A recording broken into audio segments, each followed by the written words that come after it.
At this time of the year, a number of graduates, both at the tertiary and the secondary level, are entering the job market. Today we explore some of the available employment opportunities through both traditional and non-traditional enterprises. You have tuned in to another edition of Jamaica Magazine. Hello, I am Theodore Henry. We get going with the news.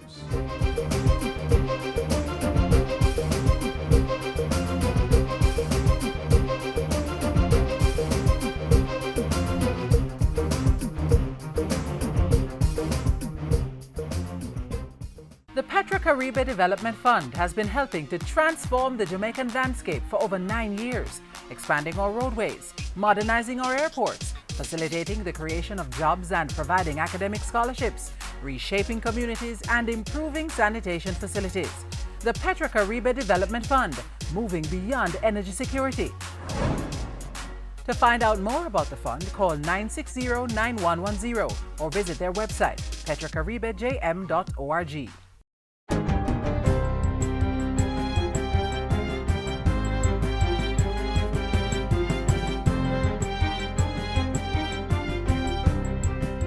Good day, I'm Tamara McHale and this is your GIS News for Wednesday, September 2. 10 farmers groups from vulnerable farming communities in Clarendon, St. Thomas, St. Ann, Manchester and Trelawney have been provided with hand tractors to boost their productivity. It's also in keeping with the government's climate change adaptation program. The 22 hand tractors were donated by Food for the Poor as part of the GOJ Adaptation Fund program. This synergistic relationship between Food for the Poor and the ministry can only help to deepen the impact of our efforts as we leverage our resources and we work towards enhancing the resilience of the agricultural sector, thereby contributing to economic stability, livelihood, security, and sustained development of the country as a whole. The Agriculture Minister says $92 million has been spent under the GOJ Adaptation Fund program to build farmers' resilience against climate change. The project's interventions stimulated an incremental increase in production of over 7,500 metric tons of produce, particularly onions, potato, and hot peppers, among other crops. This contribution contributed just under $1 billion to the livelihood of the farmers. St. Thomas residents are being urged to treat water for domestic purposes in order to prevent waterborne illnesses and maintain good health. The urging comes from the Southeast Regional Health Authority, SARA, as more people have to collect and store water in the face of ongoing drought conditions. SARA says that only treated water should be used for drinking or making drinks, washing fruits and vegetables, making ice, preparing food, and washing dishes and utensils. People also need to wash their hands using treated water before doing any of those activities. In the meantime, the Southeast Regional Health Authority says surveillance data for the past 5 weeks reveals no increase in gastroenteritis cases in St. Thomas. The St. Thomas Health Department will continue its surveillance activities as well as health promotion and water quality monitoring to ensure the health of the residents. Water can be made safe by treating with household bleach or by boiling. Meanwhile, in response to intermittent rainfall coupled with the increased collection of water, the Health Ministry is carrying out fogging to prevent mosquito-borne diseases. The ministry's teams are in several Kingston and St. Andrew communities from August 31 to September 5. They will be in Papine and Tavern tomorrow before heading to Old Stony Hill Road, Montgomery and Orange Grove on Friday. Activities continue in Lawrence Tavern on Saturday. The climate change park being built in Portmore is now the Hagen Portmore Climate Change Park after its official groundbreaking and name change recently. The infrastructure is being developed with a new partnership from Germans who reside in the city of Hagen and will boast a number of key features. When fully developed, the Climate Change Park will demonstrate several elements of climate change mitigation and adaptation.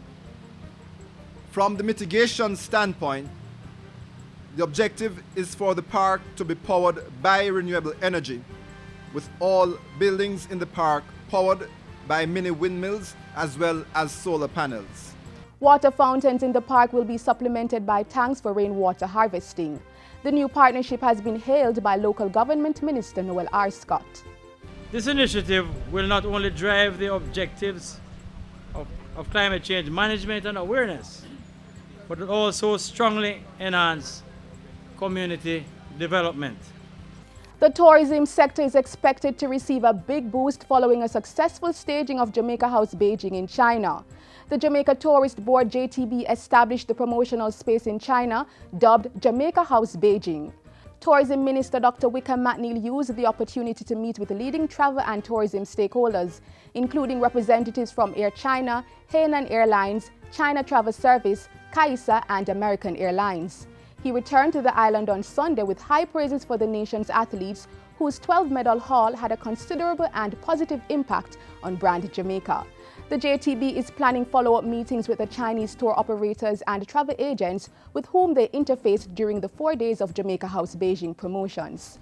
And finally, the House of Representatives resumed sittings after the summer recess yesterday with the introduction of the State of the Constituency debate. The new parliamentary feature was introduced to give MPs wider participation in the House, while shortening the sectoral debate presentations which took place earlier this year.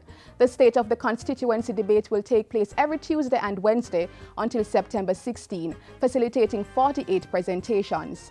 A statement on Parliament's website indicates that the debate will allow reviews of the 2015-2016 budget and the MPs' take on next year's budget, reportedly up for discussion at a cabinet retreat planned for the end of September. Yesterday's debate included presentations from government MPs Andre Hilton, Michael Phillips and Paul Buchanan, opposition MPs Audley Shaw and Delroy Chuck. And that's it for GIS News today. I'm Tamar Michael. Thanks for watching.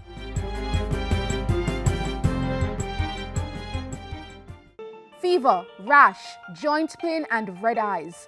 All common signs of the Zika virus or ZIKV. Symptoms are usually mild, lasting anywhere from a few days to a week. Jamaica has no Zika cases, but if it gets here, it would only be transmitted by the Aedes aegypti mosquito.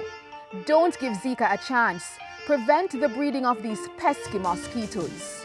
The use of oil, cooking oil, a little tip of cooking oil poured on the surface of the water, suffocates the larvae and prevents them hatching out. So persons can do that.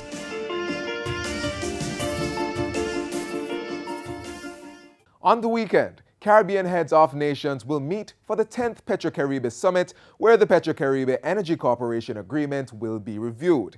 In our next feature, we look at the work of the Petro-Caribe Development Fund and how it has been investing the resources from the agreement.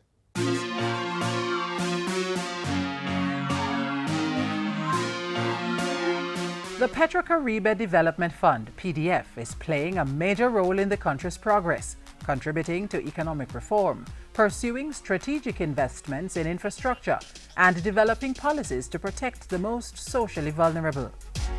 The organization continues to fund many significant projects, such as the expansion of Jamaica's road network, financing for small and medium-sized enterprises through the Development Bank of Jamaica and Export-Import Bank, modernization of the Norman Manley International Airport, upgrading of port infrastructure, promoting energy security, and providing youth employment.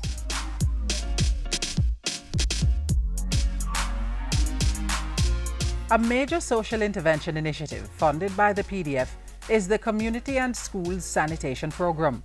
This was realized by the signing of a Memorandum of Understanding on August 2, 2011 between the PDF and the Jamaica Social Investment Fund JSIF for an initial grant of $200 million, which was further boosted with an additional $160 million for phases 2 and 3 of the project. This ongoing project is aimed at improving the socio-economic conditions of urban and rural communities by facilitating the construction of new sanitary blocks and sewage systems equipped with modern facilities. And I want to say much appreciated of this kind of venture, because years gone by, as you can know, that this community is a community that is lack of facilities to use, be as we would say, bathroom facilities.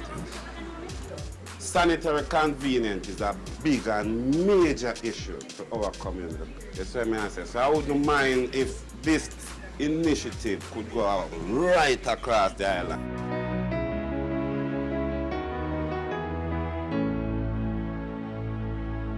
The PDF, as part of Jamaica's 50th anniversary celebrations in 2012, launched a scholarship program to support the education of awardees at the secondary and tertiary levels. The scholarships, based on academic merit and financial need, are supported by a grant of $209 million from the Petro-Caribe Development Fund. Tatiana Palmer and Jermaine Spencer, outstanding GSAT scholars, PATH beneficiaries and high achievers, are among the many who have benefited from PDF scholarships. I don't have to worry that much about my school fee being paid. When I have projects, I know that I can get the money to buy the different materials that I will need to do it. And I have bus fare and lunch money. Thank you for choosing me as one of your recipients for the Petro-Caribe Scholarship. And I will assure you that this was not a false investment. I will keep on working hard to retain the scholarship, and thank you. The scholarship has had a profound impact on Sharida Mitchell's life. I remember discussing certain options with my mother and saying, oh, you know, I'll get a part-time job and I'll tutor students in the night and anything else that might come up. When all these imaginary jobs didn't materialize, I was left with the thought that I'm going to have to walk out. When I was finally selected, I remember feeling overwhelming joy. I felt as if a load had been taken off my shoulders. I felt incredibly blessed. The Petro-Caribe Development Fund Jamaica 50 Scholarship is developing outstanding scholars and exemplary leaders who will contribute to Jamaica's future sustainable development.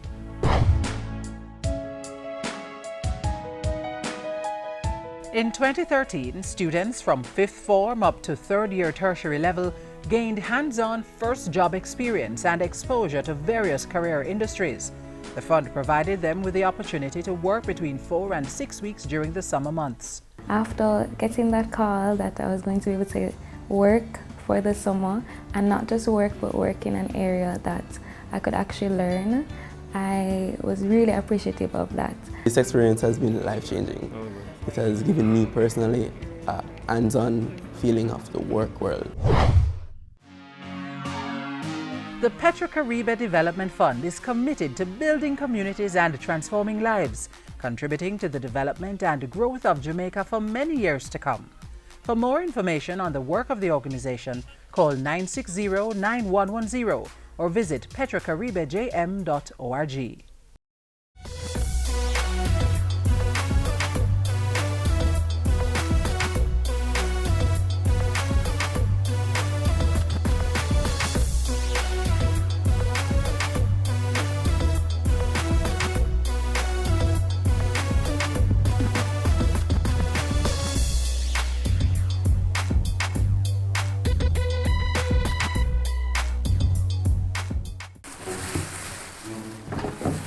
Some water with you, please.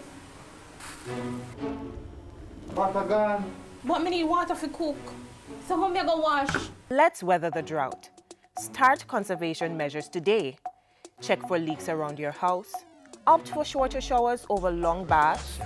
Reuse water to water plants and lawn. Watch the amount of water you and your family use. Try cooking methods that don't require much water. And if you have a vehicle, avoid washing it regularly. Remember, water is as important as the air we breathe. So conserve our water, conserve our life. One industry that is attracting young entrepreneurs is the betting and gaming business. In strategic priority number 2, economic growth and job creation, we explore the emerging job prospects.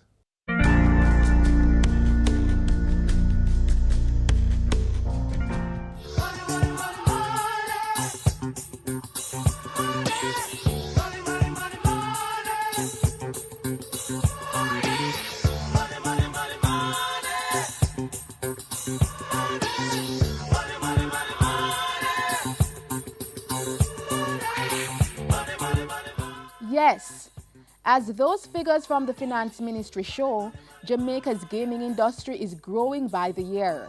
But government is not complacent. Several recent developments are poised to create even more growth for the sector. Underpinning it all, the Betting, Gaming and Lotteries Act is being merged with the Jamaica Racing Act. and the Casino Gaming Commission is in its formative stage to drive this subsector. The government of Jamaica is moving rapidly towards the modernization of the gaming sector. With the sector's modernization, the result is increased economic growth and the creation of more jobs. The move towards casino gaming is gaining traction. In June, Cabinet granted 2 entities provisional development orders as integrated resort developers. This status is a precursor to getting casino licenses. The move was hailed at the recent Gaming Industry Summit, which brought together local and international experts to discuss and share industry knowledge, global practices, and emerging trends. It is projected that Harmony Cove Development will invest a total of approximately $650 million US, with a projection of over 1,200 jobs created during the construction and over 2,700 full-time jobs created during the operation of the hotel and the casino. Thousands of jobs are also being created by Celebration Jamaica Limited. The total direct investment is expected to be about $770 million US, with employment levels estimated at 500 persons during construction and approximately 2,400 persons employed during the operation of the hotel and the casinos. Already scores of young people are being trained to fill these jobs. The training is being done by the Betting, Gaming and Lotteries Commission BGLC in partnership with the Heart Trust NTA. A lot of young people coming out of colleges and high school who will go and work in the gaming industry. But to work in a casino, for those of you who have been in large casinos, will understand that you need some well-trained people. Internet gaming is another fast-growing segment of the gaming industry worldwide. Government is making progress with its efforts to develop the sector locally. I am confident that the BGLC, who is leading on behalf of the government in proceeding with the preparation for the necessary and required legislation, which will be concluded before the end of this financial year, that they will meet their objective. In the casinos or online, through policy and training, government is making advancement in the billion-dollar gaming industry, using it to help propel the Jamaican economy and create more jobs for Jamaicans. We believe that the stage has been set for continued improvements and increased investment in the gaming industry.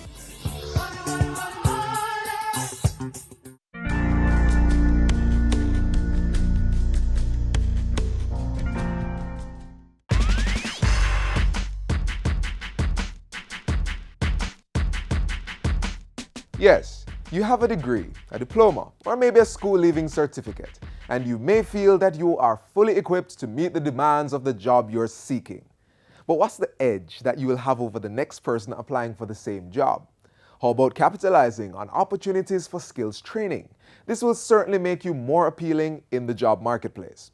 Now, you can start by taking an inventory to rate the skills that you will use on the job. Identify which skills need honing and how you would go about accomplishing this. Also, evaluate the skills you enjoy using and those you have a desire of using more often. To boost your skill set, you can attend workshops or be brave and attend training sessions that do not exactly fit your job description. For example, if you're looking to be employed as a receptionist, you might attend a training session that focuses on computer skills development or on leadership. This approach will help to keep you in the know about skills that are transferable to other positions, corporations, and even another career field. Volunteerism is also a good avenue to learn and sharpen different skills. You can volunteer with a service organization or a committee. Choose a committee that will challenge you intellectually, emotionally, and skill-wise. And of course, look for short courses, whether at a local school or online, that will keep your skill set current.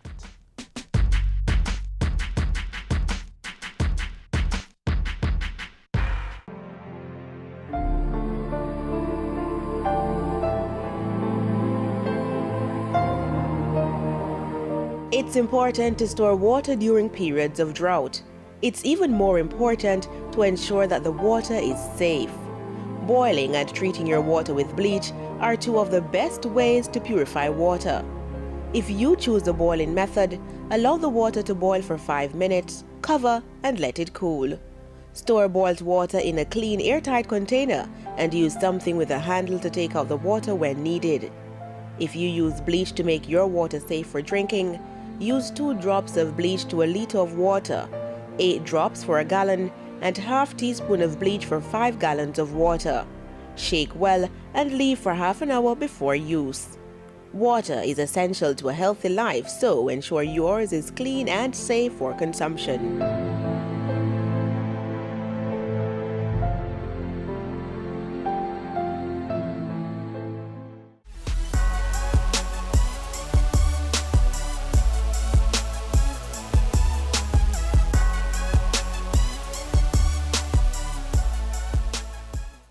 Jamaica's economy is built on agriculture, cane, banana, coffee. But today we have farmers that are taking advantage of the profits to be reaped from non-traditional plants. Hear more about the adventures of a Jamaican cotton farmer. The country is on a growth path, and that means the government is busy facilitating and implementing programs to empower individuals through sustainable business opportunities.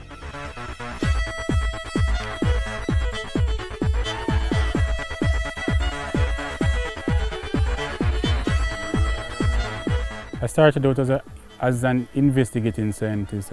I'm a part of a joint venture with the Jamaica Agricultural Development Foundation and the University of the West Indies, where I conducted research to localize the techniques of growing cotton in Jamaica.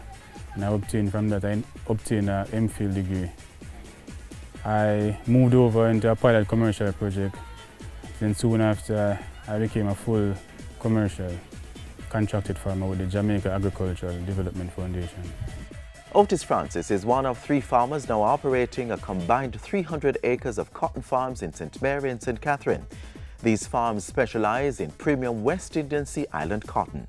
Through bilateral partnership between the Jamaica Agricultural Development Foundation and the government of Japan, $11 million was spent to revive the sector. Well-needed equipment such as high crop tractor, a boom sprayer and inter-row cultivator were purchased in 2014 to drive production, and today the success is evident.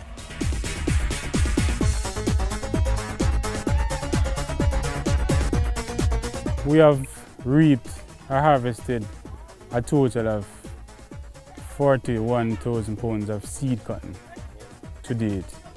That translates into 8,500 pounds of lint. The first positive impact that the equipment will have is the speed at which we can get things done.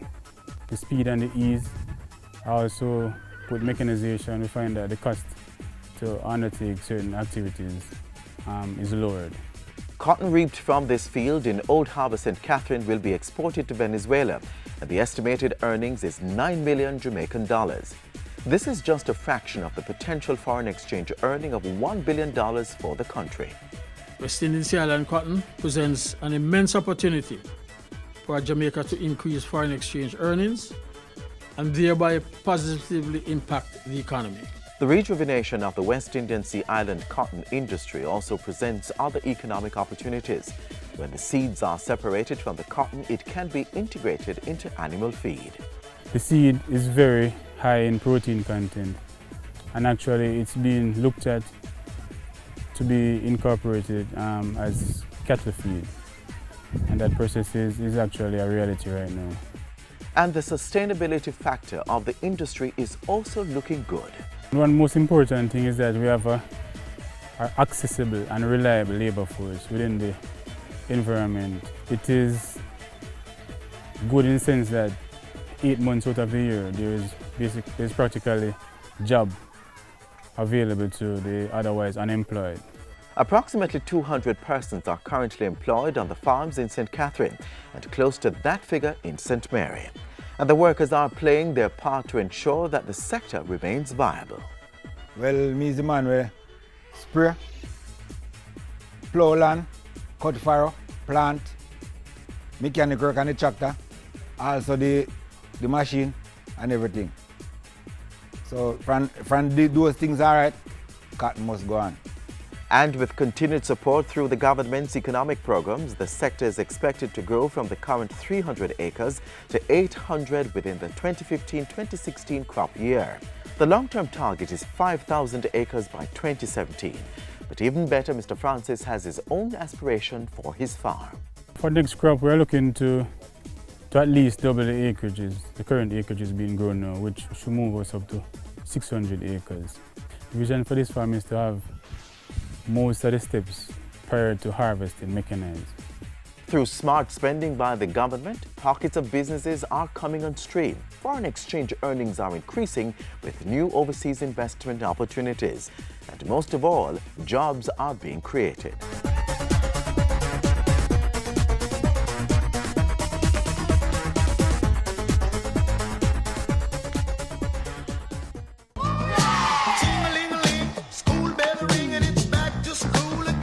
If you still haven't gotten all your child's textbooks or want to help others with theirs, the JIS Book Exchange program remains open.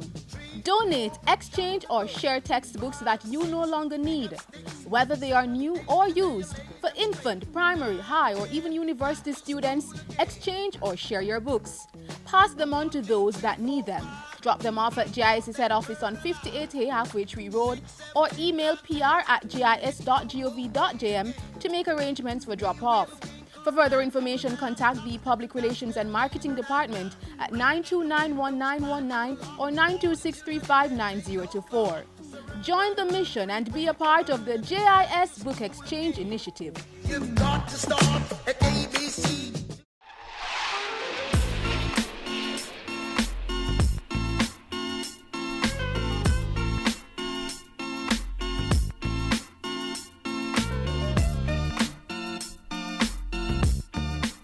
If it falls to our luck to be street sweepers, sweep the streets like Raphael painted pictures, like Michelangelo carved marble, like Shakespeare wrote poetry, and like Beethoven composed music. Sweep the streets so well that all the hosts of heaven and earth would have to pause and say, "Here lived a great street sweeper."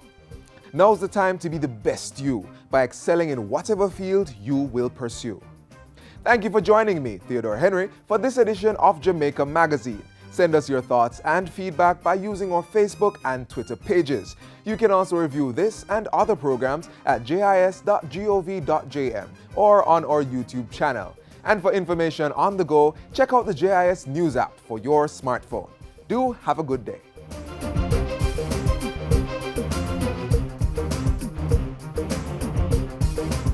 This has been a production of the Jamaica Information Service, the voice of Jamaica.